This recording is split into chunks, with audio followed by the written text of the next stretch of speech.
Bonsoir à tous, chers camarades. Nous voilà réunis.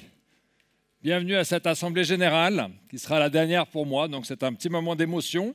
J'ai la joie de vous accueillir ici, le premier événement physique depuis mars 2020 à la Station F, haut lieu symbolique de l'entrepreneuriat et de nos valeurs chères, de l'audace, apprendre à oser, notre fameuse devise. Bienvenue à nos chers amis de la CCIP, Didier Kling, Jean-Paul Vermès, Stéphane Fratacci. Voilà, l'éloignement n'est pas l'absence. Merci d'être venus jusqu'ici. Et bien sûr, bienvenue à tous nos camarades qui sont en ligne. C'est la nouveauté de ces événements, c'est le duo entre le physique et le online qui nous permet d'avoir beaucoup plus de participants. Traditionnellement, avant de démarrer mon rapport moral, je voudrais vous inviter à vous lever tous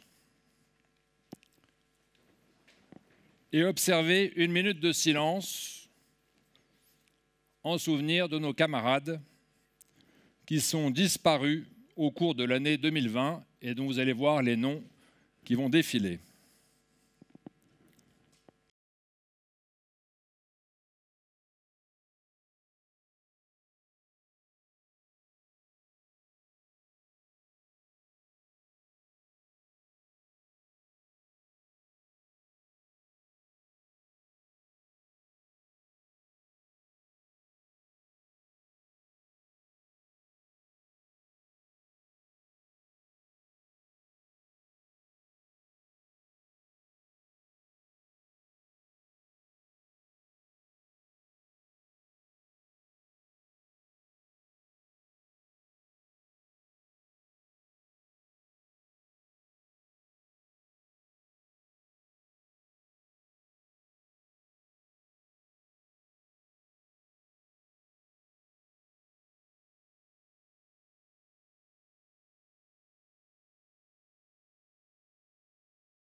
Vous pouvez vous asseoir.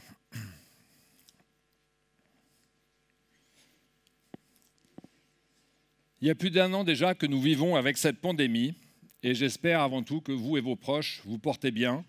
Où que nous soyons sur la planète, cette période a été éprouvante pour chacun d'entre nous, pour nos familles, pour nos entreprises, pour nos collaborateurs, nos amis. Et ça fait du bien d'apercevoir le bout du tunnel.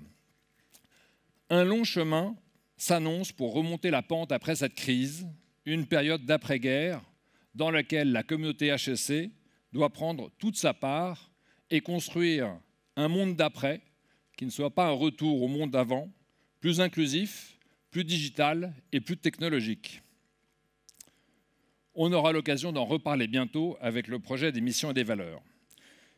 Merci car 2020 a été une année, grâce à l'engagement de tous, où tout ce que nous faisons, tout ce que nous sommes, a été testé et éprouvé. Et dans cette période d'intense tension, HEC Alumni a montré toute sa vigueur et toute sa résilience. Le réseau HEC a déployé ses ailes grâce au digital, mais aussi et surtout grâce à la solidarité, la bienveillance et le courage de vous tous.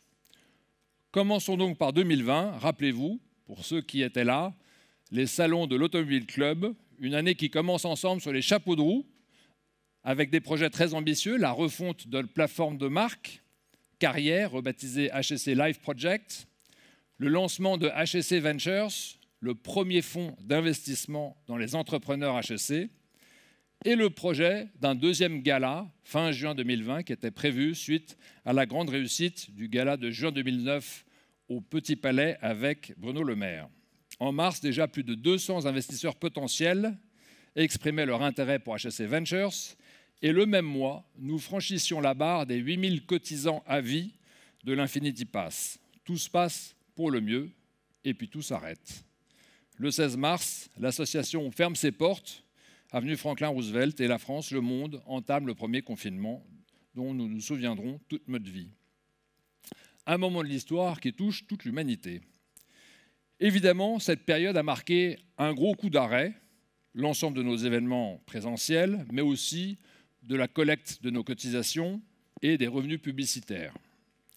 Mais c'est ensuite une vraie transformation qui va se produire. En à peine quelques semaines, nous avons lancé un grand plan d'économie pour présenter un budget malgré tout à l'équilibre. Puis nous avons mis en ligne absolument tout le contenu des hubs, des clubs et des chapters. Au total, à travers le monde, ce sont près de 600 événements qui seront organisés avec le réseau HSC via les plateformes digitales. Et avec des audiences records, notamment une très belle augmentation des alumni à l'étranger et des alumni dans les territoires qui se plaignaient régulièrement de la sous-représentation des activités de l'association. Au dynamisme du réseau répond celui de l'association. Un vrai élan solidaire s'épanouit dans notre communauté.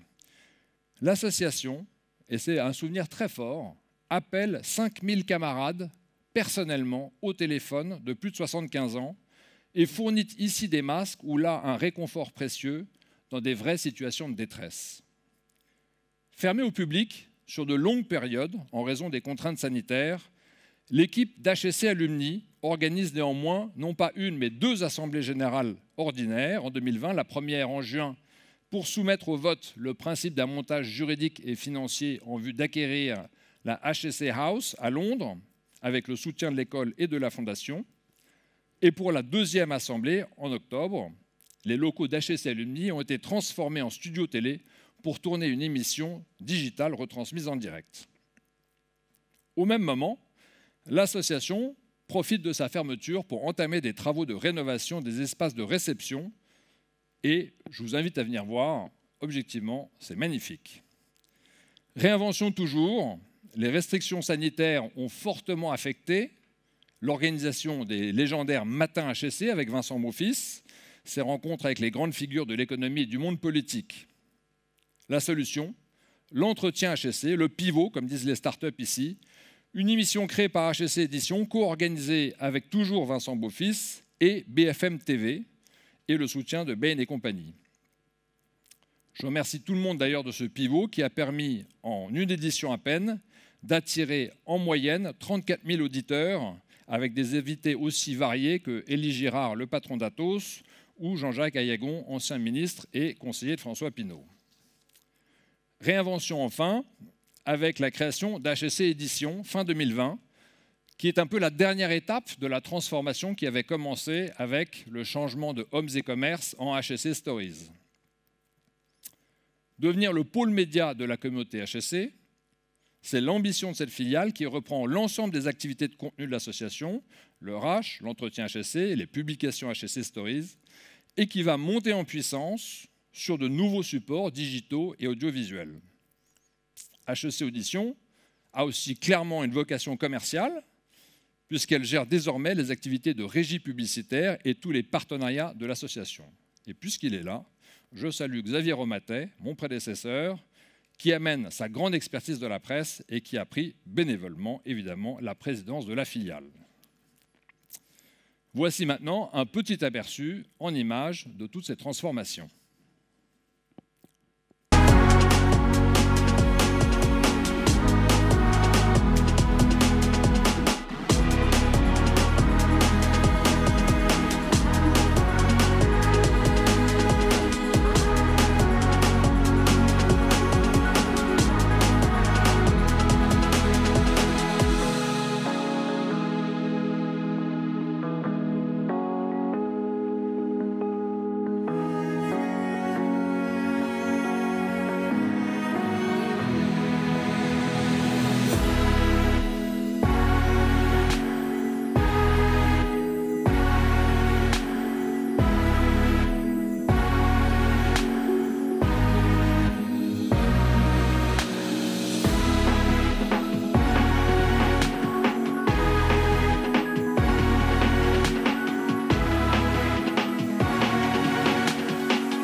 Alors on est ici à la station F, comme je disais, le temple de la création d'entreprises et de l'entrepreneuriat. Et donc c'est le moment de parler du fonds HEC Ventures. Au final, 350 investisseurs de 10 000, qui est la plus petite somme, à 2 millions d'euros, qui a été la plus grosse pour les investisseurs individuels, et 5 millions d'euros pour les corporates, la Massif, au sein de notre communauté, ont souscrit à ce projet. On appréciera la performance, surtout les financiers dans la salle, dans une année particulièrement difficile pour lever des fonds et pour un first fund, pour un fonds qui n'a pas d'historique. Donc c'est vraiment sur la solidarité et la promesse de la qualité des entrepreneurs HEC que cette performance a été faite. Au final, 33 millions d'euros levés. Et ça ne s'est pas fait au détriment de la Fondation, qui aurait pu être une crainte, puisque en parallèle, la Fondation a mené, tambour battant, une brillante deuxième campagne. Deuxième motif de fierté, nous sommes la première école en France à avoir réussi ça. On a grillé Polytechnique, qui avait un projet dans les cartons, mais nous avons sorti le nôtre en premier. Et nous sommes aujourd'hui de loin la première école en France à avoir un outil complètement opérationnel, comme je vais pouvoir vous en parler avec les 9 sociétés qu'HEC Ventures a déjà soutenues. Donc on a un rythme d'investissement qui est très rapide. Pourquoi ? Parce qu'aujourd'hui, 20% des licornes dans ce pays ont été fondées par des HEC, 20% des séries B dans ce pays sont le fait d'entrepreneurs HEC, donc il y a une profondeur de pipe qui est extrêmement importante. Donc on a le choix, comme je l'avais dit à l'époque, c'était dur de rentrer HEC, ce sera encore plus dur de rentrer dans HEC Ventures, et c'est la condition des rendements que nous attendons. Le rendement, encore une fois, il a 2 impacts. Évidemment, rémunérer l'investisseur pour les prochains fonds que nous lèverons, et aussi l'aspect redistributif pour HEC, puisque 50% de la performance de Idinvest, qui est le partenaire, sera reversée à la Fondation. 9 sociétés qui ont HEC Ventures au capital, Spacefield et Cubine dans la logistique, Comet Meetings et Cove dans l'immobilier, Iroko et Silver dans la fintech, Ornicar, la première plateforme pour passer le permis de conduire, Ivy Medical dans la santé et Sunday, qui est la nouvelle fintech des 2 fondateurs de Big Mama.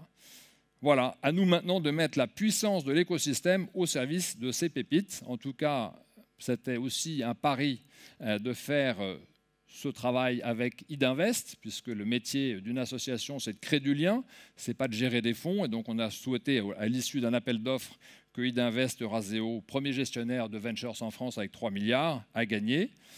Et puis aussi une boucle qui se boucle, puisque les donateurs, les entrepreneurs qui ont été backés par le fonds, à l'issue, quand il y a une sortie, s'il y a une sortie évidemment, s'engagent à devenir donateurs de la Fondation. Je vous propose d'écouter, passer la parole au dernier lauréat des Mercure, qui est le trophée des entrepreneurs HEC, remis la semaine dernière, ici même, à Victor Caro, cofondateur de Comet Meetings et soutenu par HEC Ventures.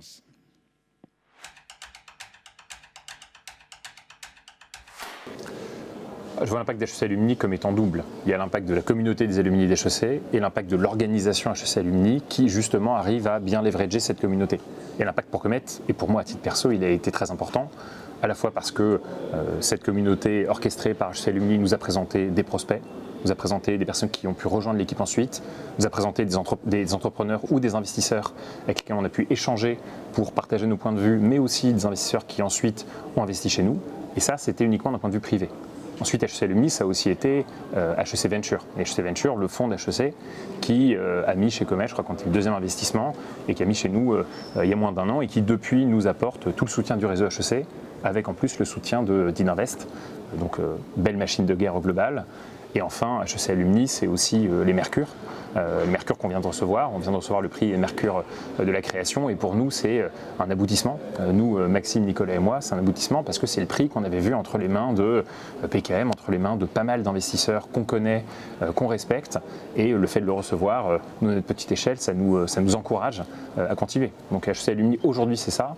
Et je suis convaincu que demain, ça apportera beaucoup plus de choses encore. Il a oublié de dire que moi aussi j'avais eu le prix HEC Entrepreneur en 2005. Je lui souhaite bonne chance. Alors cette dynamique exceptionnelle sur le digital et les nouveaux projets et l'entrepreneuriat, on la retrouve aussi dans l'élan solidaire qui a animé la communauté HEC à travers toute cette période de la pandémie particulièrement difficile.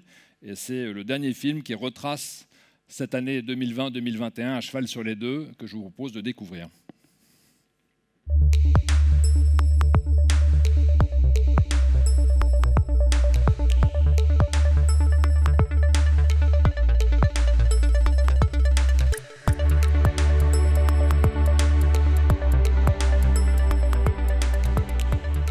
collectif de 6 personnes, 3 en Chine et 3 en France. Nous avons décidé d'aider nos compatriotes, d'aider les institutions françaises, d'aider les collectivités locales, d'aider les sociétés, d'aider des écoles, d'aider des associations humanitaires à pouvoir acheter les masques et à pouvoir leur faciliter les réseaux entre l'approvisionnement en Chine et la venue de tous ces masques en France. Médecins du Monde tient à remercier chaleureusement l'association HEC Alumni pour sa démarche de soutien lors de la crise du Covid que nous traversons. Et en fait, ce soutien a été double. D'une part, l'association nous a fourni un accès à une filière d'approvisionnement sécurisé de masques, ce qui était particulièrement important à une époque où il était particulièrement compliqué de se fournir en masques. Et d'autre part, l'association, en lien avec les alumni de Sciences Po, a lancé une collecte qui a permis de lever plus de 200 000 € au profit de MSF et de Médecins du Monde. Un grand merci donc.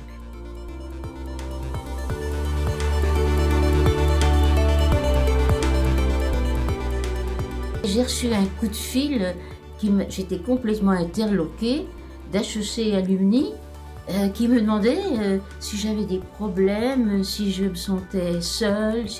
J'ai trouvé ça extraordinaire, magnifique. HEC Alumni s'occupant des gens de mon âge, 90 ans, merci que les jeunes soient à l'écoute de des générations passées.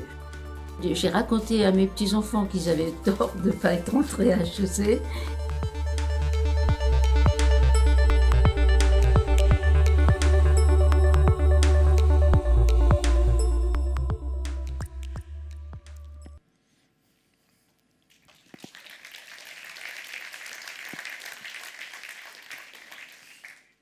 Il y a eu beaucoup d'actions.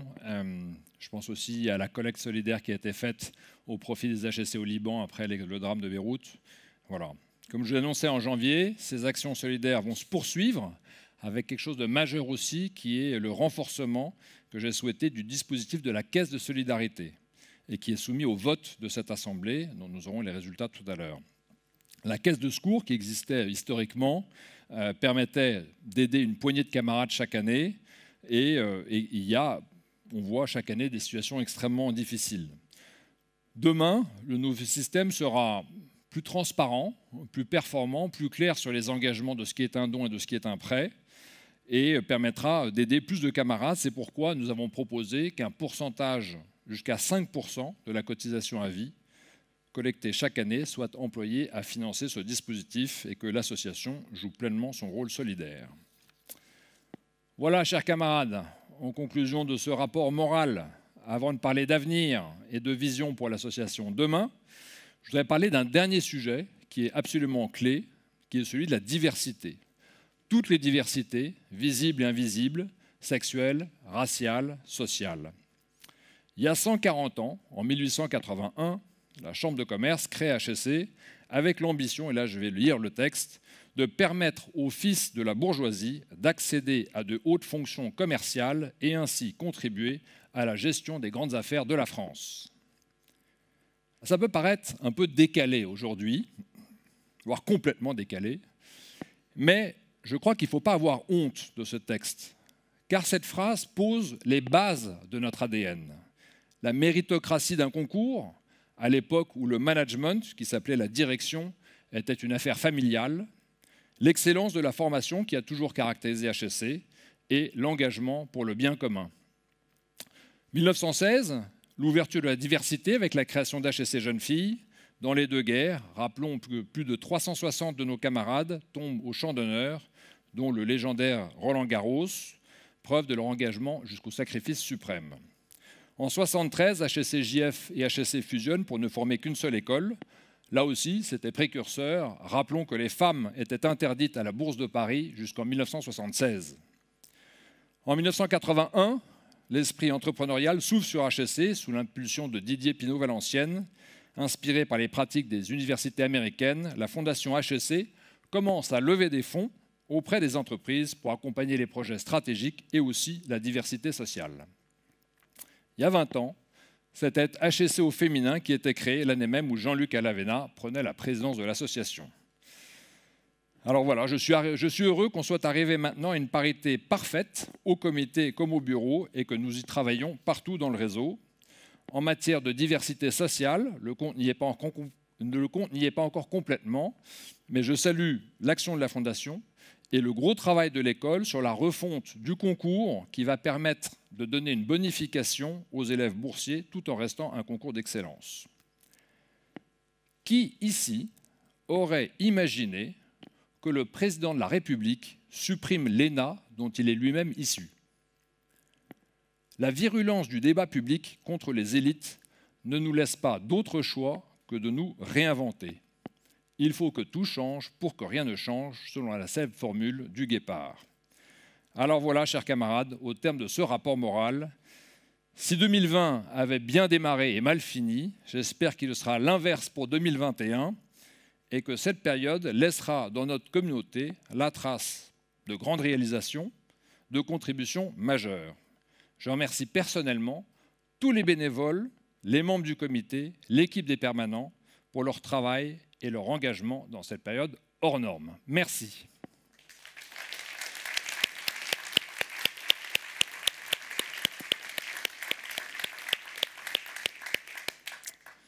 Alors, dès ce soir, dès maintenant, lors de cette assemblée générale, HEC Paris et HEC Alumni vont révéler 2 concerts leur nouvelle raison d'être, c'est-à-dire la vision du monde dans lequel se projette la communauté, les valeurs et la mission que nous nous donnons. Cher Éloïc, je t'invite à me rejoindre sur scène. Éloïc Perrache, le nouveau dean d'HEC.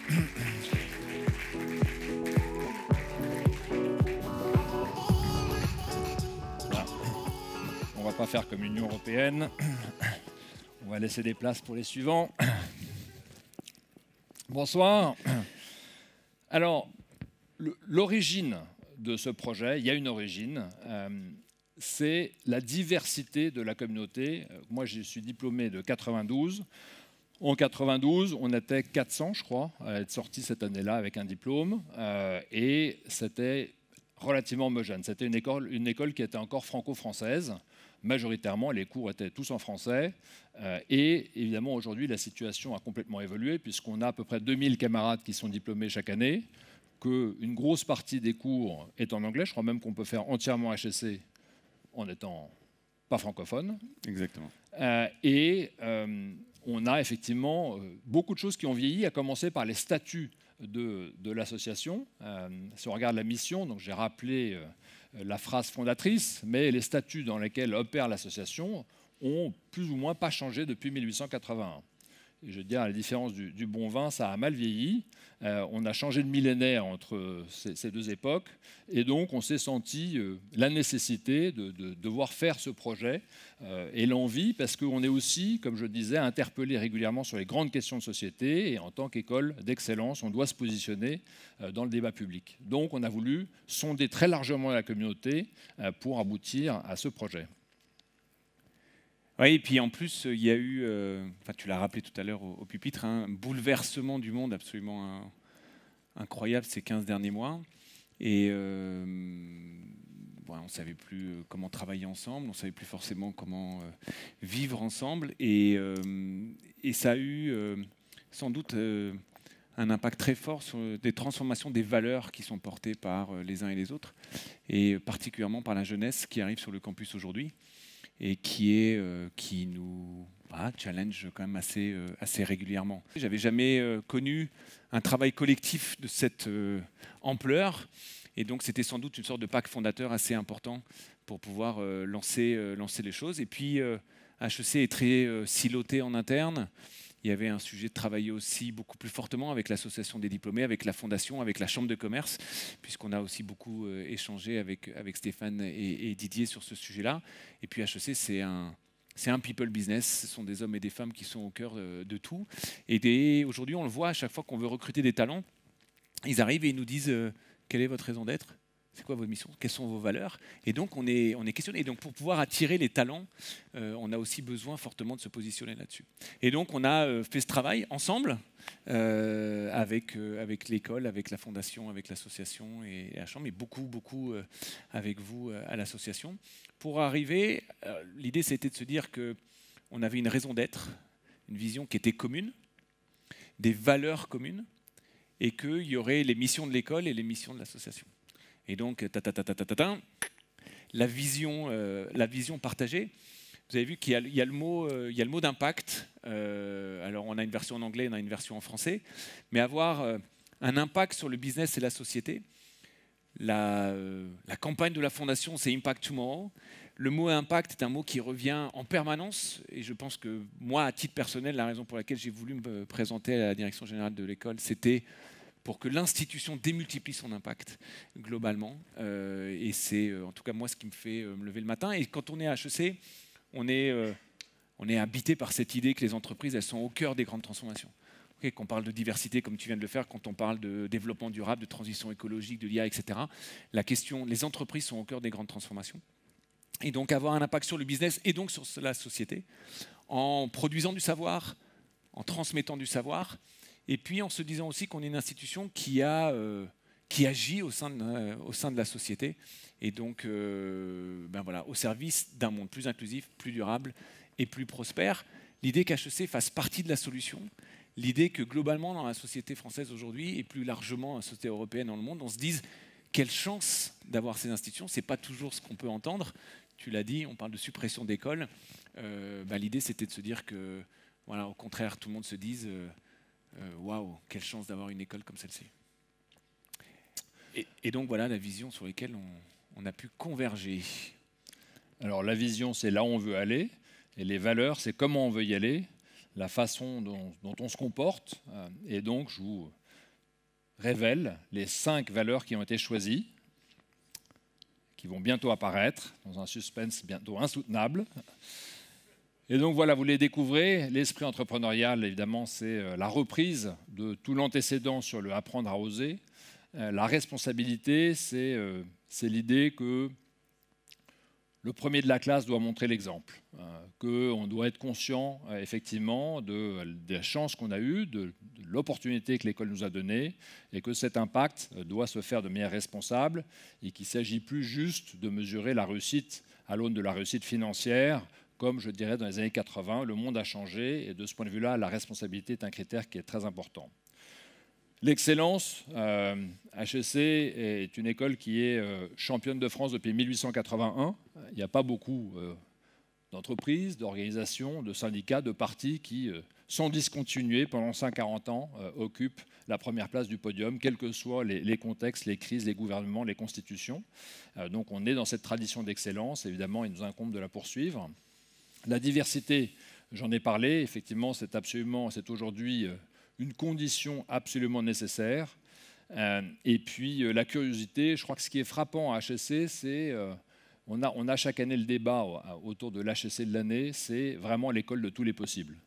Moi, dans ma promotion, cette année, Nathalie Bécard a été élue au Synode des évêques. C'est la première femme qui va voter pour choisir le prochain pape. Première fois dans l'histoire de l'Église catholique. Voilà, elle a fait HEC en 1992. Il y a des parcours absolument fabuleux. J'étais en Côte d'Ivoire la semaine dernière, qui était mon dernier voyage. Et en Côte d'Ivoire, je réunis, comme à chaque fois que je vais quelque part, la communauté HEC. Et là, il y a un de nos alumni qui est ministre de la pêche et des ressources animales.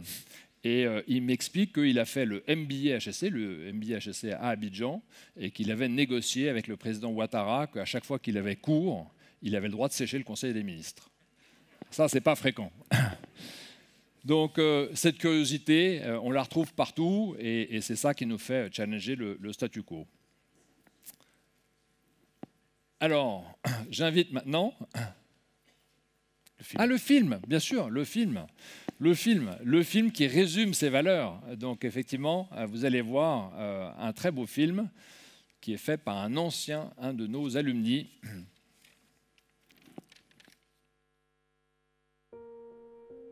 Je ne suis qu'un enfant et le monde m'attend. Sans cesse ébloui par ce que j'ignore encore, Je veux tout savoir et tout comprendre. Maintenant. La vie est un chemin, une promesse de trésor. Plus je grandis, plus ces trésors s'appellent autrui. Je danse, ivre de rencontres et d'émotions. Je chante, je rêve d'autres langues, d'autres pays. J'avance hardiment vers de nouveaux horizons. Mes professeurs m'instruisent, ils sont penseurs, savants. Leurs paroles érudites façonnent mon esprit. L'école est aussi celle de la vie. J'ai le temps. Je me nourris de toi, de nous, d'elle et de lui. Mes rêves d'enfant deviennent réalité. Me voilà adulte et armé pour entreprendre. J'avance vite et fort, sans craindre aucun danger. Avide d'obstacles et préjugés à pourfendre. Et me voici soudain chef d'orchestre, capitaine d'un équipage ne formant qu'une seule voix. Quand les tempêtes et les éléments se déchaînent, ce n'est qu'ensemble que nous faisons les bons choix. Citoyens du monde, nous construisons demain. Faire exister l'impossible, faire bouger les lignes, célébrer nos différences, renforcer nos liens, persévérer même quand les autres se résignent. Les années passent, mais la passion, intacte, est là. Je deviens un guide pour certains. Et je suis maintenant le mentor que d'autres ont été pour moi. L'enfant est toujours là. Il contemple sa vie. Et il se rend compte qu'il n'a jamais été seul. Mes maîtres, mes complices, mes collègues et mes amis, sans eux, tout n'aurait été qu'un étrange puzzle. Je suis d'hier, d'aujourd'hui et de demain. La somme de ses liens, ses envies, ses destins. D'une école, de femmes et d'hommes passionnés. Je suis moi, car nous sommes une communauté.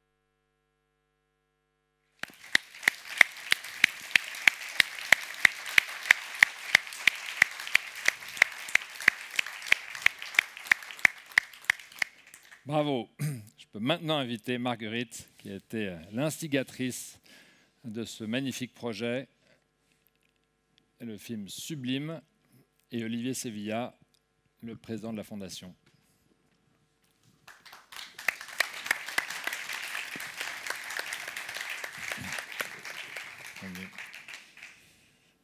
Merci Frédéric.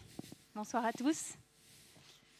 Alors nous venons de regarder un film qui est un petit peu une œuvre d'art, et je tiens à en saluer l'auteur, qui est Jean-Loup Pochois, un HEC 2013, un jeune HEC qui est non seulement le réalisateur, mais aussi l'auteur de ce texte, de ce poème. C'est quelqu'un de très talentueux avec qui on a eu la chance de travailler sur ce projet. Alors avant qu'on rentre dans nos missions, la mission de l'école, celle de l'association, peut-être une réaction sur ce film, Frédéric? Moi, j'ai trouvé ça très émouvant. Je l'ai découvert hier. J'ai fait mon service militaire au CMRPMA. La devise, c'était croire et oser. Donc, assez proche. Et dans les parachutistes, il y a un texte d'un aspirant qui est mort au combat et qui s'appelle « La prière du para ». Et je pense que ce texte qui est derrière le film a le potentiel pour devenir un espèce de texte fondateur du fil de vie, d'un parcours de vie des alumni d'HEC. Donc je trouve que c'est vraiment fabuleux. Après, les projets de valeur, on en a mené beaucoup dans les entreprises. J'en ai mené chez WebHelp. Aujourd'hui, ce n'est pas la ligne d'arrivée, c'est le départ. Et donc aujourd'hui, le rôle de chacun ici, c'est d'être les évangélisateurs, les ambassadeurs de ces valeurs et de participer à ce qu'elles cascadent tout au long du réseau. Éloïc. Ouais, moi j'ai trouvé ça aussi magnifique. Alors peut-être que vous avez été, vous l'avez regardé, vous avez cherché les visages, vous avez reconnu des visages. Peut-être que les paroles ont été un petit peu plus difficiles à entendre. Et ça sera intéressant de le réécouter parce qu'il y a vraiment un texte magnifique. Moi, il y a, vous l'avez entendu à un moment donné, un passage que je trouve assez incroyable. Qui dit citoyen du monde, et tu le disais tout à l'heure, l'internationalisation d'HEC, c'est devenu quelque chose d'absolument extraordinaire. Il y a 110 nationalités sur le campus aujourd'hui. Et moi, je crois fortement à cette idée que ça fait partie du rôle d'une école, que de faire vivre ensemble 110 nationalités différentes. La tolérance, le respect d'autrui, c'est une toute petite brique de construction de paix dans le monde, parce que ces gens-là, vous avez tous des responsabilités et vous avez tous les moyens d'agir. Citoyens du monde, nous construisons demain. Nous construisons demain. Faire exister l'impossible,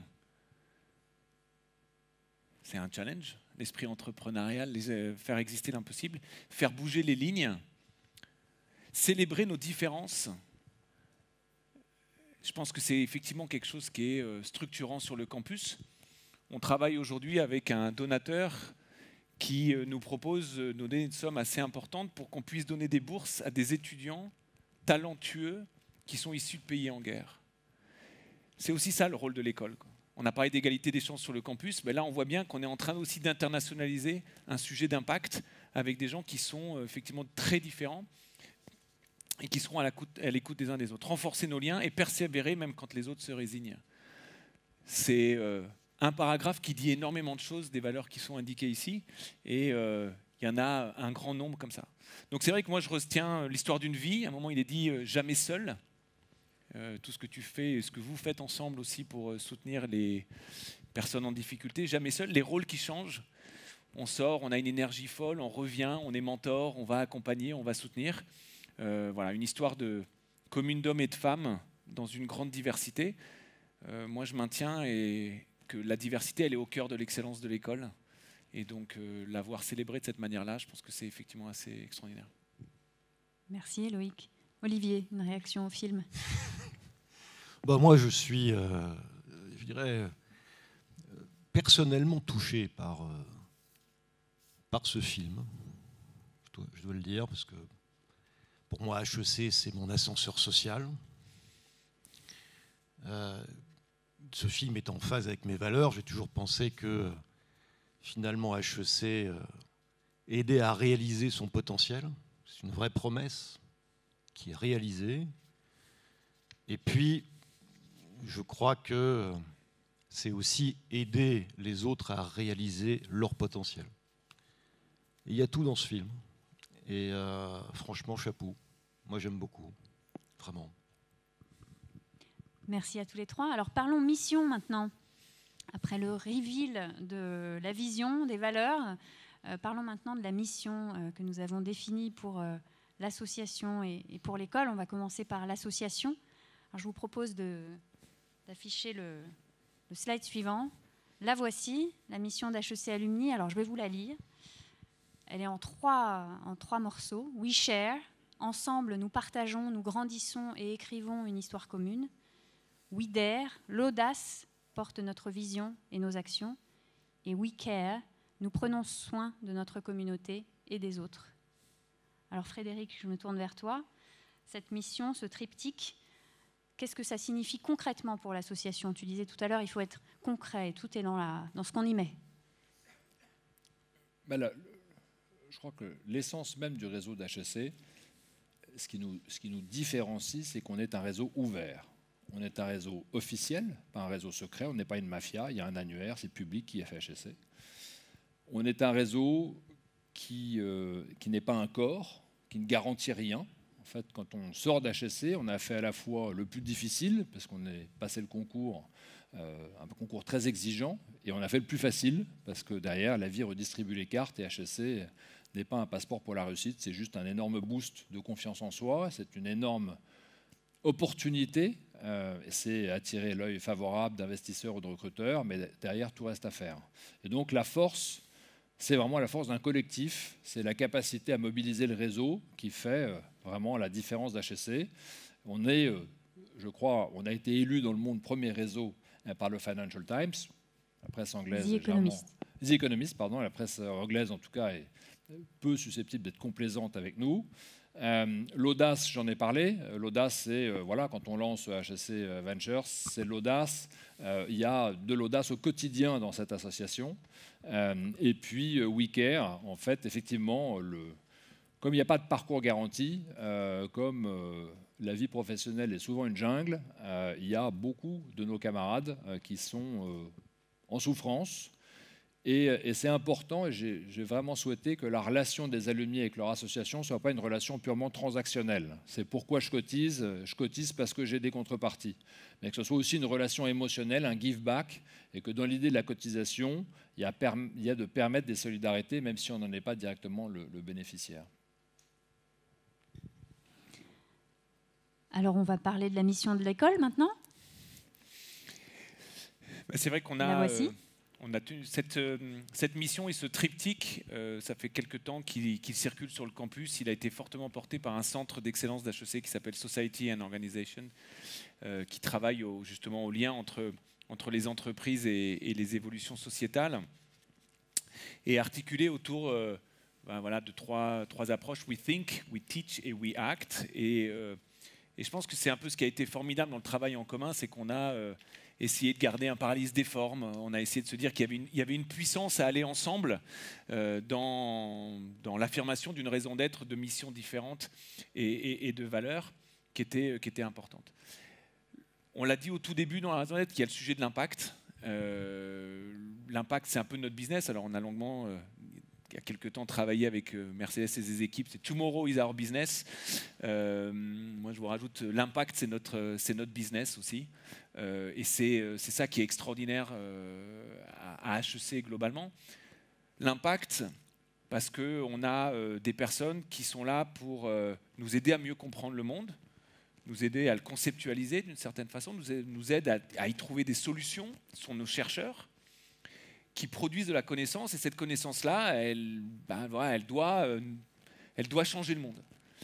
Il y a l'idée qu'au cœur même d'une école, vous avez l'enseignement, la transmission de savoir, permettre à tous celles et ceux qui rentrent à HEC, que ce soit à la grande école, au MBA, à l'Executive MA, dans les Executive Master, etc., d'identifier leurs rêves, de réaliser leurs rêves, de créer les entreprises de demain, de développer les entreprises existantes et voilà, de les faire grandir. Et l'idée que à HEC, aujourd'hui, ça a été un grand débat sur le campus, cette idée de We Teach. On était nombreux dans le corps professoral, et c'est de dire, mais aujourd'hui, il n'y a plus de We Teach. On enseigne, enfin, on apprend ensemble, on apprend autant des élèves que ce qu'on peut leur apporter. Il y a cette idée que voilà, on grandit ensemble, et donc on a voulu le faire apparaître. Et puis le dernier point, c'est que, je vous l'ai dit tout à l'heure, on agit, l'institution agit. Je pense que c'est un élément différenciant. Il n'y a pas seulement de la production de connaissances et de la transmission de savoir, mais on a à cœur de faire partie de la solution sur l'égalité des chances et sur l'ouverture sociale, sur l'idée que le campus soit sans doute un campus vert par excellence, regardé comme tel. On a beaucoup de travaux à venir. On n'a jamais autant parlé de traitement de déchets. On achète à la ferme de Viltin aujourd'hui en circuit court. Il y a énormément de choses qui se passent. C'est une obsession assez forte. Sur l'entrepreneuriat, c'est pareil. Alors, ce sera peut-être plus compliqué d'avoir des fonds HEC Ventures que de rentrer à la grande école. Mais aujourd'hui, c'est déjà plus compliqué d'être accepté à l'incubateur HEC que de rentrer à la grande école. Et donc, c'est un peu surréaliste. Et donc, on travaille avec les Olivier et ses équipes, là, aujourd'hui, à étendre. On est aussi à Station F. On va ouvrir à Bastille des locaux en commun, donc avec ICAD. On fait de l'excubation. Et donc, voilà, on est au cœur de l'innovation dans les entreprises. On est aussi au cœur de la création d'entreprises. Et quand je discutais il n'y a pas tellement longtemps avec la BPI qui disait, voilà, on a dépassé Berlin, mais pas encore Londres. Et qui me disait un peu voilà, le nombre d'entreprises qui font appel à des VC. Sur les 600 et quelques, je pense qu'il y a un bon paquet qui sont portés par des HEC. Donc voilà, c'est ça aussi, faire partie de la solution, que de porter et la création d'entreprises et la transformation et l'innovation au sein des différentes entreprises, PME ou grands groupes. On est là au cœur de notre mission. Et donc, Merci Loïc. Alors je me tourne vers Olivier. La Fondation, on l'a dit tout à l'heure, a choisi l'impact déjà depuis le début de sa campagne, Impact Tomorrow. Comment cette nouvelle raison d'être qu'on affirme aujourd'hui résonne avec cette démarche? Et puis, puisque tu parlais de cet impact personnel que tu as eu en visionnant ce film, en quoi les valeurs qu'on vient d'énoncer résonnent-elles avec celles de la Fondation, sa mission, justement? Je dirais, c'est plus facile pour la Fondation HEC, parce que d'une certaine manière, sa mission, c'est d'aider l'école à accomplir la sienne.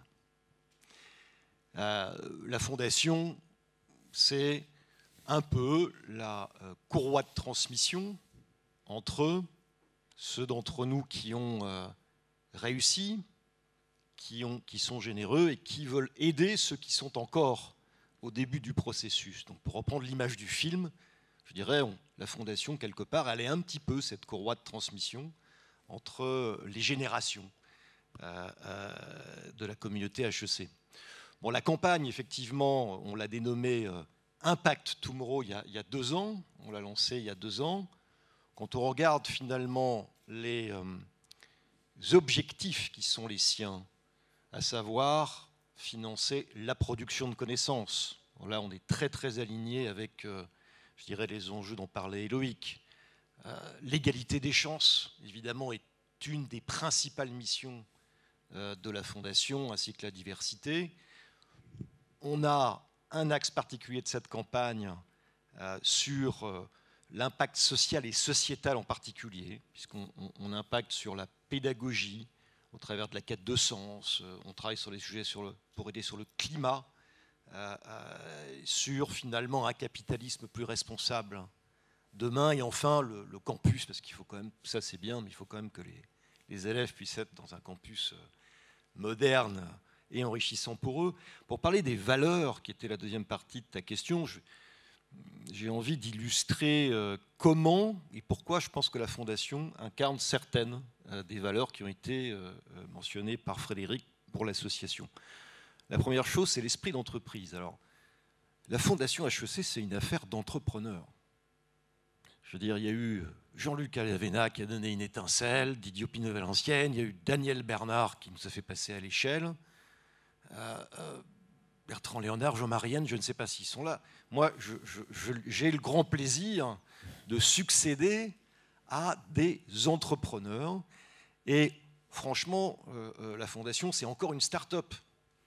C'est encore une start-up. Là, on s'attaque, on a doublé la mise, on va vers une campagne de 200 millions, mais c'est agile, c'est une équipe super motivée. Donc, je crois que la Fondation HEC, dans son style, évidemment avec ses valeurs, incarne aussi ces valeurs d'esprit d'entreprise qui sont au cœur d'HEC. La responsabilité, évidemment, l'égalité des chances, je l'ai dit. Et puis la diversité. Alors la diversité, j'avais envie d'en profiter pour parler plutôt des bénévoles cette fois, parce qu'on parle beaucoup de la diversité des élèves. Mais quand on regarde les bénévoles qui nous accompagnent, eh bien il y en a de toute nature, parce que finalement, la générosité, elle n'a pas de sexe, elle n'a pas de religion, elle n'a pas de grade. Dans les hiérarchies des entreprises, elle est vraiment universelle. On a aussi bien des très grands patrons qui nous aident bénévolement à aller chercher des dons, comme des gens qui sortent de l'école et qui sont super dynamiques pour lever des dons auprès de leur promotion. Et ça, c'est une extraordinaire richesse. Je voulais en profiter pour saluer Olivier Combastet, qui a piloté la campagne depuis 2017 avec grand succès, et accueillir Rémi Butiot, qui lui succède pour piloter cette campagne. Donc sans tous ces bénévoles et leur diversité, la Fondation, elle ne serait pas là non plus. Voilà. Il faut... J'ai encore une minute ou pas? Ou c'est plus tard? Je crois que tu avais un message personnel à adresser à, oui, parce que Frédéric. J'avais envie d'adresser un message avec Frédéric, parce que tu vois, Frédéric, dans je pense, à peine 60 minutes, des 3 fonctions que sont le directeur de l'école, le président de l'association et le président de la Fondation, je serai le plus ancien. Bon, ça sera relativement bref, parce qu'on est tous de passage, mais je serai le plus ancien. Alors, j'avais envie de te dire que tu incarnes les valeurs que tu as proposées pour l'association. Moi, ça a été un énorme plaisir de bosser avec toi. Entrepreneur, c'est le plus évident, parce que finalement, HEC Ventures, comme le Gala, ça va rester. Ce sont vraiment des innovations que tu as mis en place, que tu as entreprises et qui vont rester très longtemps. J'en suis sûr, tu auras marqué l'histoire finalement de ton passage à l'association. Et puis, je t'ai toujours vu avec un grand sens des responsabilités, le souci que les initiatives de l'association aient un retour vers la Fondation a toujours été le tien. Et pour ça, je voudrais te remercier chaleureusement en notre nom à tous. Merci beaucoup, Frédéric.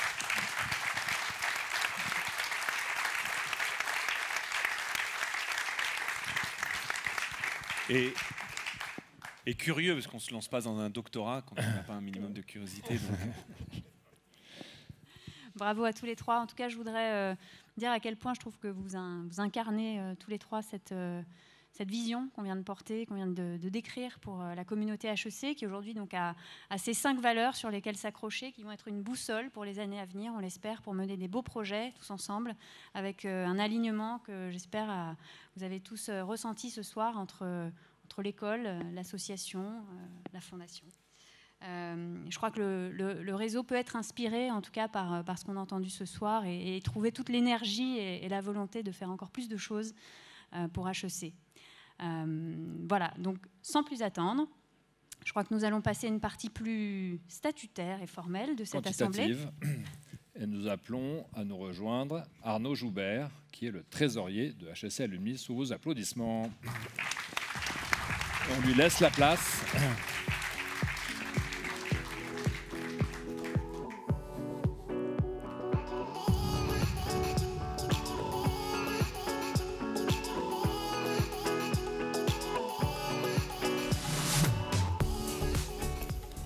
Bonsoir à tous. Alors moi j'ai l'immense privilège de vous faire patienter quelques minutes en attendant le résultat des votes de façon ludique et amusante. Je vais commencer par vous parler des comptes 2020, qui sont des comptes évidemment d'une année un peu exceptionnelle traversée par le Covid. On a clôturé des comptes avec des produits de 3,3 millions d'euros, dont 2,4 millions d'euros de recettes de cotisation, ce qui est, et j'ai voulu vous remettre la perspective des années antérieures, ce qui est plus de 700 000 euros de plus que ce que l'association parvenait à faire avant le passage à la cotisation à vie. Du côté des charges, on a été à peu près sur les mêmes ordres de grandeur, donc 3,3 millions d'euros, ce qui est en baisse de 400 000 euros par rapport à 2019, et ce qui reflète, en tout cas pour ce qui est de la baisse, une compression des coûts que Marguerite a menée, parfois sous la contrainte et parfois volontairement, donc notamment la réduction des coûts d'animation du réseau, une réduction des coûts de contenu et de marketing, et en revanche un accroissement de la masse salariale qui fait suite au réinvestissement dans l'équipe qu'on avait décidé à la fin de 2019 suite aux cotisations exceptionnelles de 2019.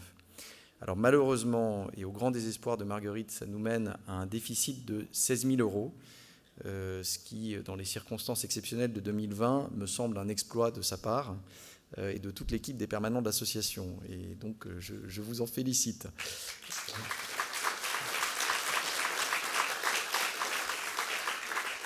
Alors, d'autant plus que ce déficit est arrivé complètement à la fin en raison d'opérations purement comptables, donc sans aucun impact cash, qui sont notamment liées à la filialisation d'HEC Éditions, et je ne vais pas rentrer dans les détails, mais qui a conduit à un certain nombre d'écritures comptables que nos commissaires aux comptes nous ont demandées et qui nous ont pénalisés d'une centaine de milliers d'euros que vous voyez apparaître sous le titre charges exceptionnelles et qui donc nous ont amenés dans le rouge. Concernant le bilan, sur la page suivante, vous pouvez voir qu'il n'a quasiment pas évolué par rapport à 2019. On reste dans une situation de trésorerie qui est extraordinairement saine et qui est liée aux cotisations exceptionnelles de 2019. On a plus de 5 millions d'euros de trésorerie en caisse. Alors là, dans ces 5 millions d'euros, on en avait réservé 3 millions d'euros pour le projet HEC House, qui reste d'actualité. Cette trésorerie prend également en compte notre premier versement pour la quote-part d'investissement de l'association dans HEC Ventures, soit 5% du montant de l'engagement, qui est de 500 000 euros, c'est-à-dire 25 000 euros. Par ailleurs, on a également apporté 80 000 euros à la toute fin de l'année dernière à la filiale HEC Éditions pour lui permettre de vivre de façon autonome. Et puis, un élément qui n'apparaît pas dans ces tableaux, c'est que Marguerite a réussi à signer un prêt garanti par l'État dont les associations peuvent bénéficier également, qui représente 657 000 euros. Elle l'a signé en tout début d'année 2021, et donc ça renforce encore plus la trésorerie de l'association. Ça témoigne aussi de la confiance de nos partenaires bancaires dans l'association et dans sa solidité, et ça va nous permettre de continuer à mener à bien les développements et les investissements de l'association. Si on passe à la partie budget 2021, donc c'est un budget qui prévoit 2,6 millions de cotisations Et ces 2,6 millions seront réalisés pour partie avec les versements des cotisations étudiantes que l'école nous fait, pour 1,5 million, puisque si vous vous souvenez, on augmente de 500 000 € par an chaque année pour atteindre un plafond de 2 millions d'euros l'année prochaine.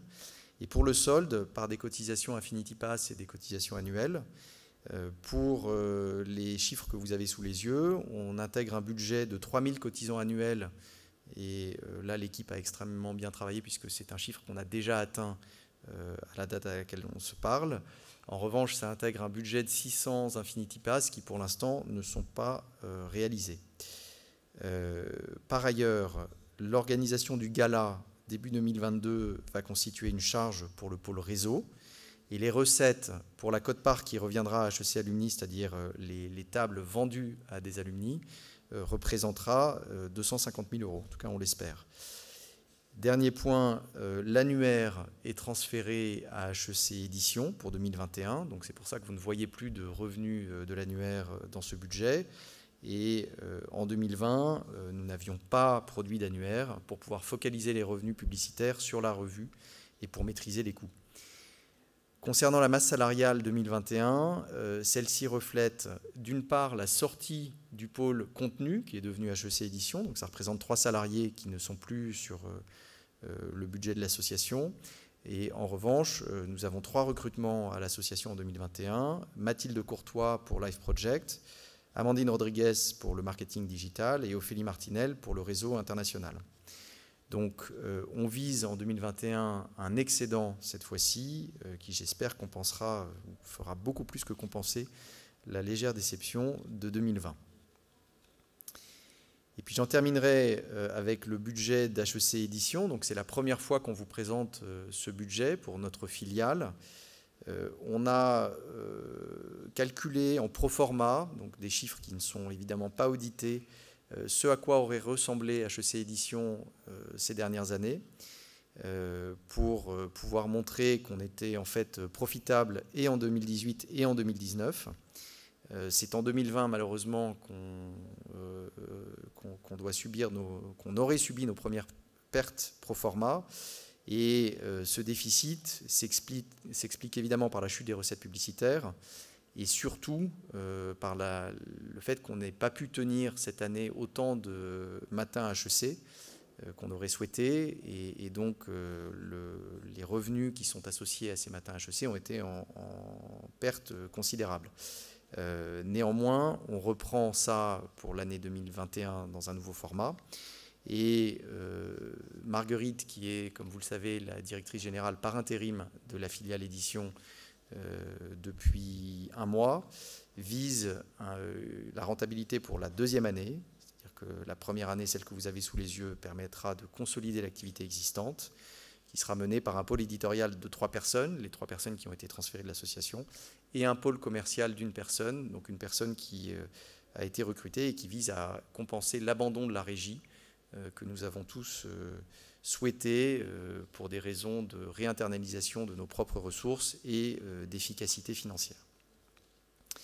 Donc globalement, comme vous pouvez le constater, votre association se porte très bien financièrement. Elle n'a jamais disposé d'un bilan aussi solide, ni d'une trésorerie aussi abondante, ce qui est un peu paradoxal en cette année, après l'année 2020. La crise du Covid a été traversée avec un impact financier somme toute assez limité et Marguerite, qui n'a pas manqué de comparer ça aux autres associations d'anciens élèves, a pu nous montrer qu'on l'avait traversé beaucoup mieux que d'autres associations de grandes écoles très prestigieuses. Et donc aujourd'hui, nous disposons des moyens financiers de nos ambitions, notamment pour mener à bien le projet d'HEC House, mais aussi pour mener à bien tous les projets qui vont découler des missions et des valeurs qui vous ont été exposées tout à l'heure. Je vous remercie. J'appelle Marguerite maintenant pour vous donner le résultat des votes.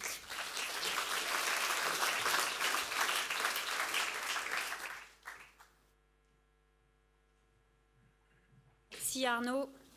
Alors le moment que vous attendez tous, avant de vous révéler les résultats que je viens d'avoir, puisque les votes se sont arrêtés à 19h, je tiens à vous remercier tous et toutes pour ceux qui ont participé au vote. Vous êtes plus de 800 à avoir voté au dernier chiffre que j'ai reçu. Voter est un acte important pour la communauté puisqu'il atteste de son engagement vis-à-vis de l'action de l'association. Donc cette année encore, il y a eu un vote électronique, pas de vote physique sur place, hélas, ici à la station F pour des raisons sanitaires, mais un vote qui s'est bien passé sur une plateforme qui proposait aussi des éléments complémentaires d'explication sur chacune des résolutions qui vous étaient proposées. Et j'ajoute que le dépouillement a eu lieu en présence de 4 scrutateurs indépendants, que je remercie. Alors, sans plus attendre, allons-y, arrêtons le suspense. Donc, les 2 premières résolutions, c'est l'approbation du rapport d'activité 2020 et du rapport moral du président, et l'approbation des comptes de l'exercice 2020, et quitus au président, au bureau, au comité et au commissaire aux comptes. Alors, je prends mon petit papier. Et ces 2 résolutions sont approuvées. Passons à la résolution numéro 3 et la résolution numéro 4. Donc la ratification du barème des cotisations 2022 et l'approbation du budget 2021. Ces 2 résolutions sont approuvées. Alors nous allons passer à la résolution numéro 6, on reviendra à la 5 plus tard. C'est la caisse de solidarité dont Frédéric a parlé. Il s'agit de proposer une affectation annuelle jusqu'à 5% de la cotisation à vie sur l'année à cette caisse pour une période de 4 ans. Et c'est un dispositif qui permettra d'illustrer justement la solidarité, l'engagement solidaire de notre réseau dont nous avons parlé tout à l'heure. Et cette résolution est bien approuvée. Ensuite, nous avons 3 résolutions sur l'ajout de nouveaux membres à notre association. Je vais juste m'attarder un petit peu pour vous rappeler de quoi il s'agit. La résolution numéro 7 sur les partenaires associés. Il s'agit de ratifier l'attribution du statut de partenaire associé à certains diplômés des programmes internationaux en collaboration avec HEC Paris. Donc, il s'agit d'un programme d'entrepreneuriat au Liban avec l'ESA de Beyrouth. Il s'agit des programmes SEMS pour les SEMS qui passent une partie de leur cursus sur le campus HEC. Et il s'agit de programmes exécutifs qui n'existent plus, mais dont le stock d'alumni a obtenu son diplôme en conjonction avec HEC Paris dans différents pays des pays baltes et d'Europe de l'Est. Alors, cette résolution pour les partenaires associés est approuvée. Ensuite, nous avons les membres participants. Nous proposons l'attribution du statut de membre participant à l'association aux professeurs permanents d'HEC, aux professeurs émérites à titre temporaire pendant leur éméritat et à certains salariés d'HEC Paris, également à certains étudiants d'échange, à HEC pendant la durée de leur cursus à HEC Paris. Donc pour cette période temporaire, les membres participants que j'ai cités, ce statut est bien approuvé par l'Assemblée. Et enfin, le statut de membre d'honneur, il s'agit d'attribuer ce statut de façon permanente aux professeurs émérites à vie d'HEC Paris. Et cette résolution est bien approuvée. Donc les 3 résolutions permettant d'ajouter ces membres à notre association sont approuvées. On leur souhaite la bienvenue à HEC Alumni.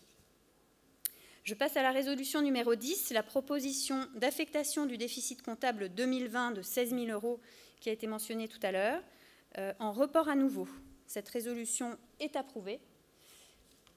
Et je passe à la résolution numéro 12, les pouvoirs pour l'exécution des décisions. Il s'agit de donner tout pouvoir au porteur du procès-verbal de cette Assemblée pour procéder à toutes les formalités d'usage. Cette résolution est également approuvée.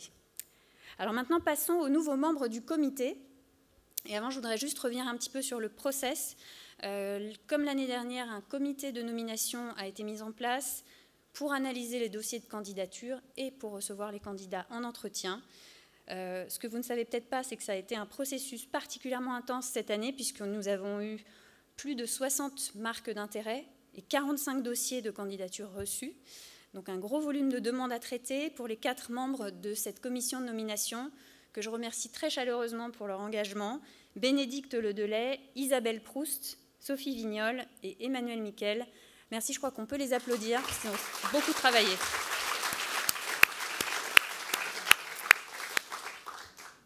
Nous aboutissons donc à une shortlist de 11 nominés. Alors, je vais vous les présenter. Donc, nous avons Sumitanand, qui est H94, qui est le président de la Chambre de commerce et d'industrie indo-française, et vice-président de la commission réseau de l'association en charge de l'international. Il vit à New Delhi. Nous avons Dimitri Boult, H01, il est directeur général délégué de la Société foncière lyonnaise, qui accompagne HEC déjà sur différents enjeux immobiliers et sur le projet de la HEC UK House. Dimitri est déjà membre du comité depuis 3 ans, ainsi que Summit. Nicolas Boucater, également déjà membre du comité qui est M07. Il est actuellement président du chapter Liban et président du conseil d'administration de ANB Holding. Et il vit à Beyrouth. Nous avons également Lionel Bounois, EM15. C'est un nouveau candidat qui est directeur conseil dans l'agence de marketing éditorial Citizen Press et qui propose de contribuer à la réflexion et à la mise en place du plan d'action sur la plateforme média HEC Stories et ses nouveaux développements. Fatma Chouayeb, H2011, elle a fondé Hello Charlie, une start-up EdTech qui ambitionne d'offrir un accès égal à tous les jeunes. Fatma représente déjà HEC Alumni au board de l'école depuis juillet 2020. Christian Camaillou, il est M11, il est rédacteur en chef et éditeur depuis 2016 de My African Startup 100, le premier palmarès annuel de 100 startups africaines où investir.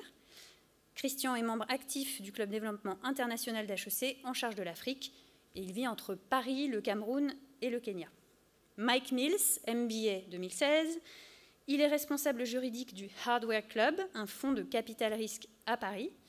Et Mike a co-créé le club HEC MBA After Work, une organisation dédiée à rassembler les alumni du MBA à travers le monde sur des grands temps forts que vous avez peut-être déjà pratiqués. Jean-François Van Vanfie, H84, il est membre et secrétaire du bureau HEC Gouvernance depuis 2009. Il a co-animé le groupe projet du livre « 100 témoignages sur la gouvernance », qui est paru en octobre 2020, et il a activement, je rajouterais même très activement, contribué depuis 2017 à la refonte de la gouvernance d'HEC Alumni. Coralie Renard, H11, c'est un renouvellement, elle est membre du comité depuis 3 ans, elle est directrice marketing et produits chez Transdev Group, France. Coralie est aujourd'hui présidente d'HEC Generation Boost, un club qui rassemble 8000 alumni, et vice-présidente du club transport et mobilité. Christine Rodwell, H92, elle est senior advisor au BCG et en sa qualité d'administratrice indépendante, Christine accompagne les dirigeants d'entreprises qui souhaitent intégrer les enjeux sociaux et environnementaux à leur stratégie. Donc elle souhaite contribuer à l'impact du réseau des alumni HEC, en particulier sur les dimensions RSE. Et enfin, Marie Sermadiras, H2012, à la sortie d'HEC, elle a créé son entreprise Treatwell, qu'elle a revendu, puis passé 5 ans au sein du groupe L'Oréal, notamment en qualité de responsable digitale sur une des 4 divisions du groupe. Elle vient aujourd'hui de prendre la tête d'une PME française et elle souhaite contribuer à l'association en mettant au service de l'association son expertise dans le digital. J'en ai fini pour ces portraits et j'ai le plaisir de vous dire que ces 11 nominations sont toutes approuvées par l'Assemblée générale.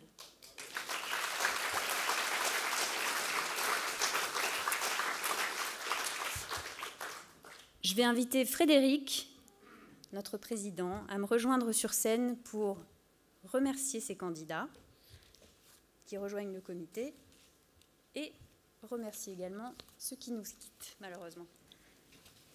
Oui, je voulais remercier ceux qui nous quittent. HEC, c'est une longue chaîne de solidarité qui a commencé depuis 1881. Et en fait, si l'école et l'association sont éternellement jeunes, c'est parce qu'on est de passage. On reste 1 an, 2 ans, 3 ans, on s'engage à fond, et puis après, on passe le témoin, et la course ne s'arrête jamais. Donc, merci aux visages que vous voyez là, qui sont partis. Il y en a qui sont partis en 2020, il y en a qui sont partis en 2021. Je ne sais pas si tous qui sont là sont dans la salle, mais merci, ça a été super de bosser avec vous. Le comité a très bien fonctionné. Vous avez toujours été super disponible, super partant pour prendre les projets, donc un grand bravo.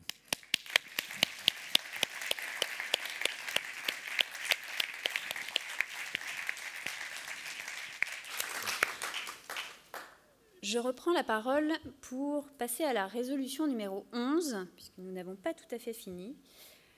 Et celle-ci, il s'agit de l'honorariat. C'est la proposition de confier à Frédéric Jousset le titre de président d'honneur d'HEC Alumni. Et pour annoncer le résultat que j'ai sous les yeux, j'appelle Jean-Luc Alavena à me rejoindre sur scène. Jean-Luc, ancien président de l'association, dont nous célébrons d'ailleurs cette année les 20 ans de son élection et 30 ans de son entrée au comité, je crois, qui est président d'honneur de l'association.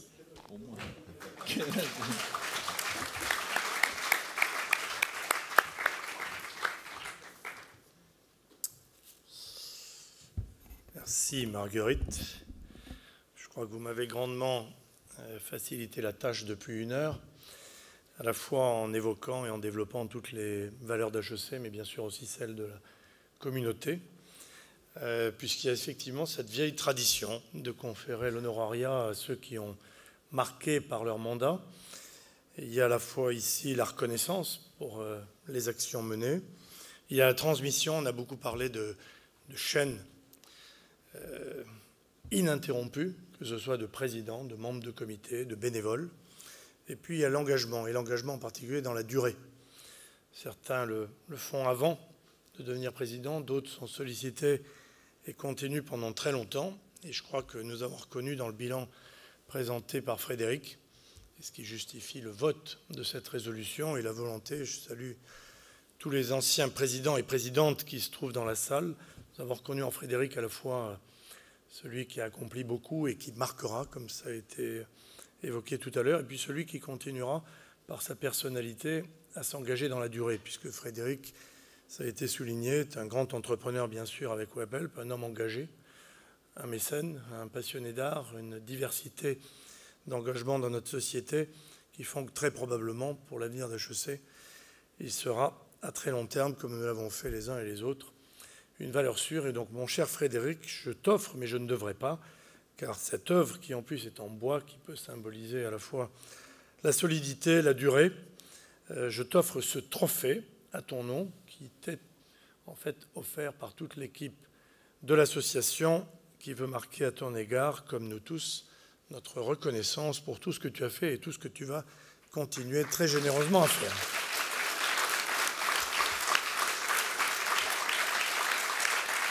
Allez.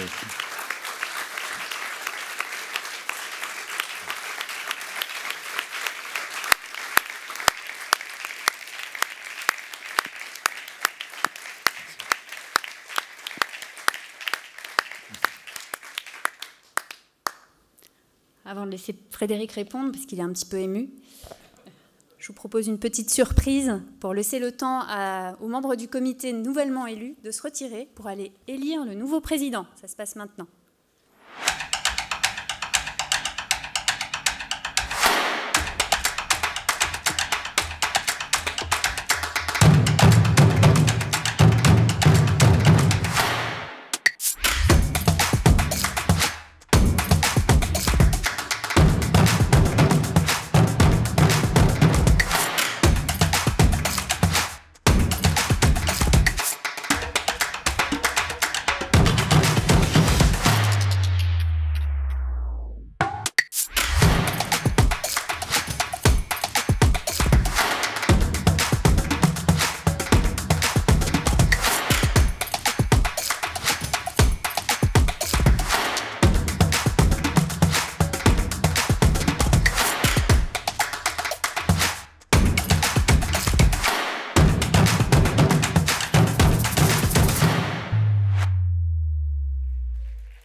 Merci beaucoup. Ça, je ne l'avais pas vu, ce film.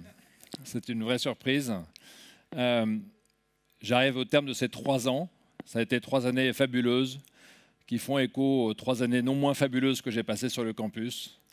Et d'abord, je voudrais remercier tous ceux qui ont eu la folie de me choisir, mes prédécesseurs, qui ont pensé que je pouvais continuer leur œuvre. Donc merci beaucoup. C'est grâce à eux, à leur confiance et au comité qui m'a élu en 2018 que je suis là.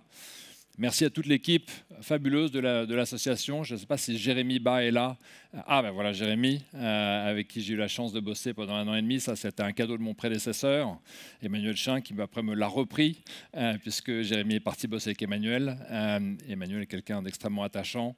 Et j'ai eu la chance de pouvoir recruter Marguerite, qui a été effectivement un pilier absolument précieux, qui m'a permis de pouvoir m'investir dans HEC Alumni et de mener en parallèle tous ces autres projets. Mais c'est grâce à toi, Marguerite. À travers ces 3 années, j'ai plein de souvenirs, évidemment les galas, mais surtout les voyages. J'ai beaucoup voyagé à l'étranger. J'ai commencé ma présidence par un voyage au Nigeria avec le président de la République, où j'ai créé le chapter au Nigeria. Et puis après, j'ai eu l'occasion d'aller à l'île Maurice. Et j'ai toujours trouvé très touchant que quand on arrive quelque part avec l'étiquette de président de l'association, instantanément, la communauté se rassemble. Je me rappelle d'avoir envoyé un email au président du chapter mauricien en disant que j'étais dans mon hôtel au Morne. Et il y a plus de 10 HEC qui ont traversé l'île et qui ont fait 1h30 de route pour venir simplement déjeuner avec moi. Et au Nigeria, pareil. Nigeria, c'est une ville, Lagos, c'est une ville absolument tentaculaire. Il faut plus de 3 heures pour la traverser. Et pareil, à chaque fois, la communauté répond présent. Donc ça, c'est quelque chose qui nous honore, qui nous engage. Et moi, je serais ravi, j'ai proposé mes services, évidemment bénévoles, de continuer au cours de mes voyages à venir pour un Explora, qui est mon nouvel engagement philanthropique, de représenter la communauté, la réunir partout. J'ai fini cette présidence par un voyage en Côte d'Ivoire. J'étais à Abidjan. On a synchronisé cette visite avec Éloïc. On a une antenne là-bas en Afrique de l'Ouest où on diplôme des diplômés. On a maintenant 200 alumni en Côte d'Ivoire. Et l'Afrique, avec 300 millions de francophones, c'est l'avenir d'HEC. On a clairement une carte à jouer d'être non seulement la première école de business française, mais du monde francophone et de pouvoir ainsi peser vraiment sur la destinée du monde. Alors un très grand merci à chacun d'entre vous pour ce cadeau. Jean-Luc, recevoir ce trophée de tes mains, quand on sait ce que toi tu as fait aussi, ça compte beaucoup pour moi. Et puis je voudrais terminer par une personne qui est présente dans la salle, qui est mon père, qui est Hubert Jousset, de la glorieuse promotion 1965. Et voilà, HEC, c'est les liens du sang, les liens de l'amitié, les liens de l'amour. Quels que soient ces liens, c'est des liens très forts et merci papa. Alors, appelez maintenant Abemous Papam. Le résultat, ils sont encore en train de délibérer. Ils discutent. Bon, en tout cas, pas trahir de secret ni faire un déni de démocratie, mais le ou la personne qui va me succéder est quelqu'un de grande qualité. Donc ça, ce qui est sûr, c'est que personne ne perd rien au change, au contraire. Et vous allez voir, j'espère que vous serez très heureux du résultat.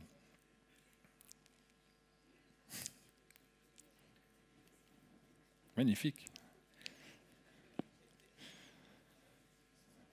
Alors Jeannette,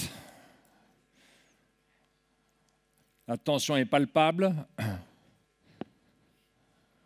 Ils arrivent. Elisabeth Laverge, la doyenne du comité, sous vos applaudissements.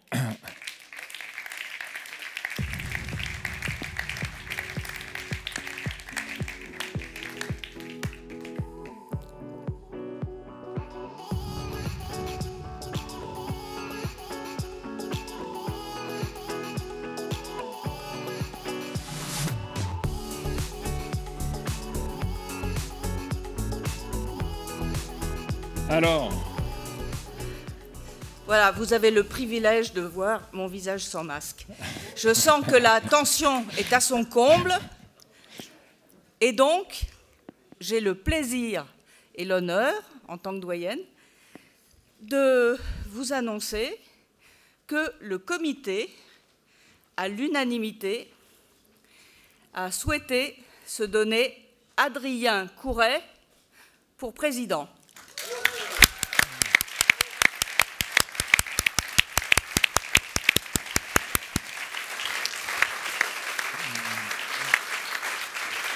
Voilà.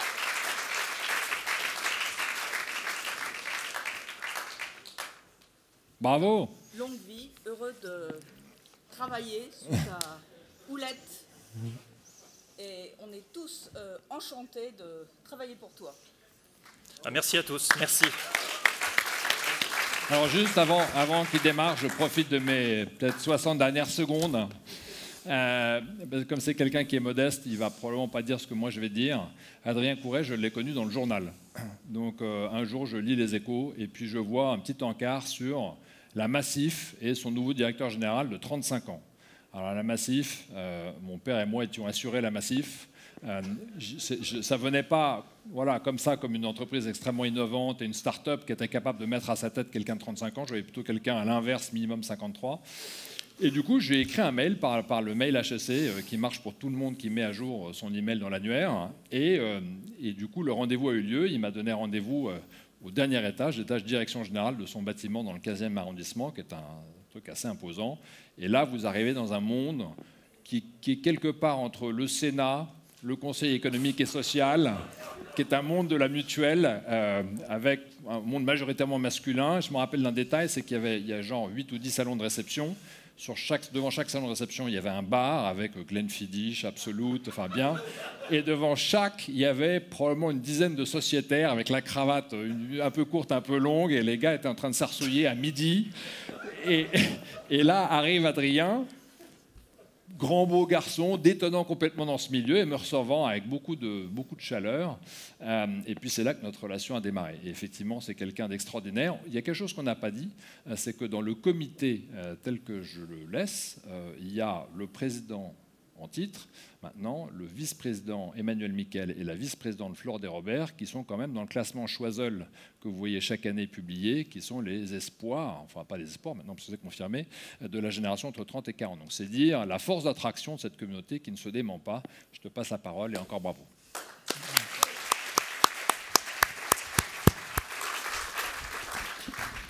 Alors, est-ce que vous m'entendez bien ? Oui. Alors je tiens à vous dire que tout ce qu'a expliqué Frédéric sur la mutualité est vrai. Je peux vous recommander d'excellents whisky. Bonsoir à tous. Je suis très honoré de me présenter ce soir à vous en tant que nouveau président d'HEC Alumni. Je suis d'abord honoré du choix du comité que je salue et dont je remercie tous les membres. Et je vous assure tous de mon engagement le plus profond, le plus sincère auprès de vous, l'équipe avec laquelle on va travailler ensemble ces prochaines années, et puis aussi toute la communauté HEC, qui est une communauté, on l'a vu depuis tout à l'heure, qui est vivante, qui est vibrante. C'est une communauté, depuis que j'en suis diplômé, à laquelle je suis fier d'appartenir. Et puis je suis honoré de prendre la relève d'une longue suite de camarades qui ont été présidents. Emmanuel, Mercedes, Mireille, Jean-Luc, Xavier, Jacques, Jean, mais aussi Martine, Yves et Stéphane, et tous vos prédécesseurs, parmi lesquels je n'oublie pas évidemment Didier Pinot-Valenciennes. Chacun d'entre vous a contribué à élever et à faire rayonner ce bel édifice qui est HEC, et puisse ce nouveau mandat être à la hauteur de votre engagement passé. Je suis honoré, mon cher Frédéric, aussi, de prendre ta suite, parce qu'on l'a vu, et je le redis ici, je pense au nom de toute la communauté, tes 3 années à la tête de la présidence vont laisser une empreinte indélébile. À quel point la dynamique nouvelle que tu as enclenchée nous séduit tous, et on a envie de la prolonger. Permets-moi ici de te dire quelques mots d'hommage à un président d'honneur, que tu es maintenant, à un camarade militant d'HEC et aussi à un ami. Alors je veux rendre d'abord hommage à ta personnalité, parce qu'il y a quelque chose de mystérieux un peu et d'inspirant chez toi, c'est que tu es une sorte d'ovni dans le monde des grands dirigeants d'assurance, pas d'assurance, des grands dirigeants d'entreprises français. En fait, qu'est-ce que tu veux accomplir quand tu mélanges à la fois l'entrepreneuriat, ta capacité à construire un leader de la relation client avec Webhelp, en même temps, et Jean-Luc l'a dit, cette implication dans le monde du mécénat, dans le monde de l'art, jusque dans les ramifications politiques, le pass culture, quelque part, tu es aussi un peu derrière ça. Et en même temps encore, quand on s'engage pendant 3 des plus belles années de sa vie, viscéralement, au service d'une communauté, ce fameux poste de président dont on dit toujours, tu verras, ça ne te prend qu'une demi-journée par semaine. Alors certains diront peut-être que c'est de l'éclectisme. Moi, j'y vois quelque chose de différent. J'y vois une forme de sagesse, et on l'a évoqué tout à l'heure avec la question des valeurs, un sens de la responsabilité. Pour faire un peu d'histoire, à l'image des honnêtes hommes de la Renaissance, des esprits des Lumières du XVIIIe siècle ou de grandes figures contemporaines. Son nom a été cité tout à l'heure, François Pinault. Je pense que tu cherches par toutes ces passerelles à réconcilier la modernité et le sens, l'esthétique et l'éthique, et l'entrepreneuriat et l'esprit créatif. Et à l'heure où il y a des patrons qui veulent nous envoyer sur la Lune, eh bien finalement ton parcours qui ancre l'engagement dans le monde réel, l'entreprise, HEC dans le monde réel, c'est quelque chose qui est extraordinairement inspirant pour nous tous. À ce titre, au moment de passage de relais, le legs que tu nous confies, il est absolument immense pour HEC Alumni. En fait, tu nous transmets 3 choses. La raison d'être, on l'a vu tout à l'heure, mais aussi une raison de dire et une raison de faire. Alors la raison d'être, on l'a vu tout à l'heure, hein, on l'a même entendu de ta bouche, c'est être un acteur positif de la transformation de la société par nos idées, nos parcours, nos actions, et par la solidarité au sein de notre communauté. HEC Alumni est une force compacte et une force d'impact. La raison de dire, c'est oser faire entendre notre voix, notre modernité et notre différence finalement en dehors des murs d'HEC et de ses alumni, à l'image de la réforme d'HEC Story, de la création d'HEC Édition ou d'événements marquants comme le gala qu'on évoquait tout à l'heure. Notre raison de dire, c'est l'expression de la formidable diversité qui existe aujourd'hui au sein du réseau d'HEC Alumni, des parcours qui sont des parcours de femmes et d'hommes libres. Enfin, la raison de faire, elle est simple, c'est transformer nos valeurs en actes. Le rapport moral que tu as fait tout à l'heure montre que quelque part, la dynamique était déjà lancée. Et ça, il nous appartient maintenant, avec tout le comité, de le prolonger et de l'enrichir. Et c'est à ce moment-là, de la fin de mon propos, que je voudrais partager, Frédéric, 3 convictions avec lesquelles, et avec nos camarades, j'aimerais poursuivre ce chemin que tu as engagé. La première conviction, c'est que, à l'image de nos entreprises qui vivent dans le monde, qui sont connectées à la société, à ces questionnements, on le voit aujourd'hui, et à ces aspirations nouvelles, HEC et HEC Alumni sont des acteurs de la création du monde de demain. La deuxième conviction, c'est aussi un espoir, celui d'une année où on pourrait sortir de cette pandémie, et bien que cette année, peut-être cette deuxième partie d'année, ce début d'année prochaine, soit l'occasion pour notre communauté de se retrouver pour de vrai, une année de retrouvailles dans un esprit festif et de convivialité. Et puis la troisième conviction, c'est le collectif. Vous ne me connaissez pas encore très bien, mais c'est mon tempérament, c'est la façon dont j'aime avancer, et je me réjouis à l'avance de toutes les belles connexions qu'on va pouvoir construire. Je salue évidemment la Chambre de commerce, je salue HEC Paris avec Éloïc, je salue la Fondation avec Daniel et Olivier, en me réjouissant de tout ce qu'on va pouvoir faire et continuer de faire ensemble pour rapprocher HEC des HEC. Je salue toute l'équipe de HEC Alumni, Marguerite Galland et tous les permanents, une équipe formidable qui ont démontré pendant les 18 mois de pandémie tout leur engagement. Je salue le comité HEC Alumni. Est-ce que vous êtes là, le comité HEC Alumni? Voilà. Je vous salue tous et je salue en particulier les 2 vice-présidents qui ont été à tes côtés, Frédéric, 2 turboréacteurs, Flore et Emmanuel. Et je crois que nous avons tous ensemble au niveau du comité un beau programme à bâtir dès les prochaines semaines. Et je vous salue enfin tous, les présidents et les membres de clubs, de hubs, de chapters, tous les bénévoles qui font vivre par votre amour d'HEC notre inestimable communauté. Alors maintenant, on a tous de belles choses à construire et à faire ensemble. Et je vous dis à bientôt.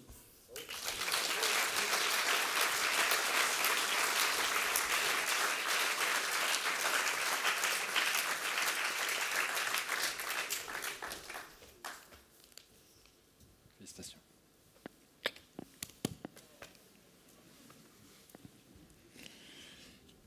Last but not least, l'HEC de l'année. Alors, il n'est pas là. Pourquoi? Parce qu'il n'habite pas ici. Il habite à Boston. Après un débat animé, on peut dire comme ça, avec les membres du jury, et en fait un débat animé parce que, comme je vous l'ai dit, il y avait énormément de candidats, avec comment comparer quelqu'un qui est navigatrice, quelqu'un qui est patron d'une grande institution publique, quelqu'un qui est un très grand start-upper ou une patronne d'un très grand groupe de miniers. Donc voilà un éventail des profils qui se sont présentés à la sélection dure, mais Celui qui gagne cette année le prix d'entrepreneur, HEC de l'année, c'est l'entrepreneur Adrien Nussenbaum, sous vos applaudissements.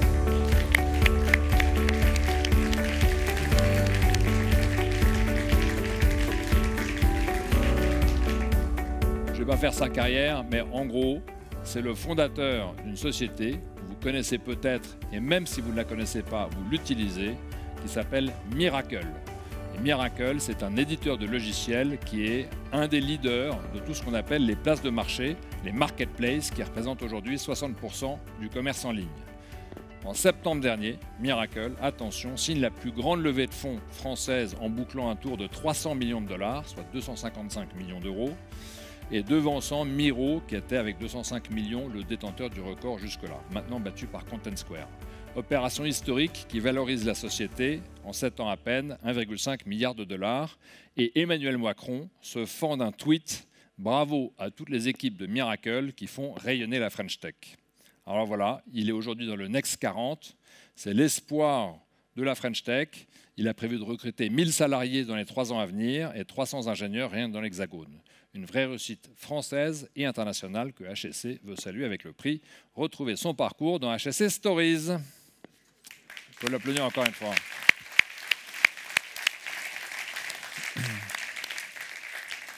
Dans la grande tradition, on va maintenant boire, mais on va boire d'une façon un peu particulière. C'est Marguerite qui va nous expliquer les consignes.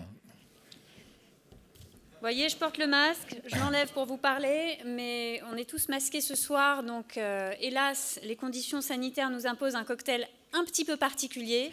Alors je vous demande de garder votre masque en sortant de la salle. Vous pouvez sortir par les 2 escaliers à droite et à gauche.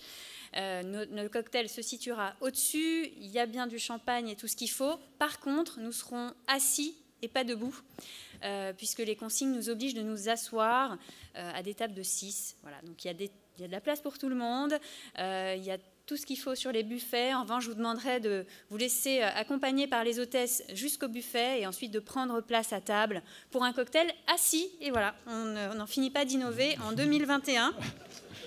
Donc merci beaucoup. Je te laisse conclure, Frédéric. Et puis peut-être on invitera l'équipe HEC Alumni à venir sur scène aussi pour que tout le monde soit là pour célébrer autour de notre président sortant. Du siège peut venir nous rejoindre sur scène pour la photo de famille sous vos applaudissements. Où est le photographe? Adrien, bien sûr. Où est Adrien? Adrien, reviens.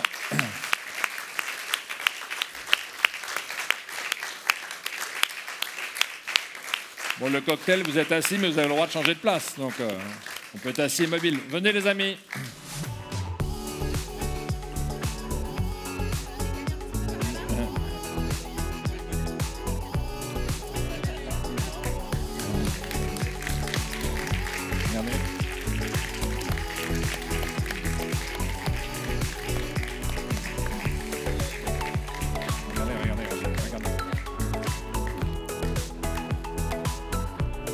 Merci beaucoup. Bon,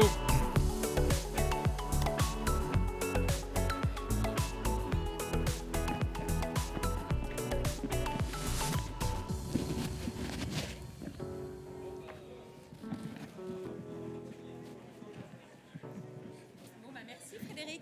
Merci à vous. Merci à vous. I am just a Le child, cocktail est and the officiellement whole world ouvert. awaits me. I'm in awe of how much I still have to explore. I yearn to know everything immediately. The path of life leads to wonders and so much more. As I grow up, these wonders come from encounters. I dance, happily drunk on meetings and feelings. I dream of unknown tongues, landscapes with new colors. I'm eager to discover what the future brings. Excellence is a theme dear to my teachers. Their wise words echo in my mind and will stay there. I am 20. I am surrounded by dreamers. They feed my soul with everything they have to share. My childhood dreams become a reality. Now an adult, I have all I need to create. I move fast. I fear nothing but normality.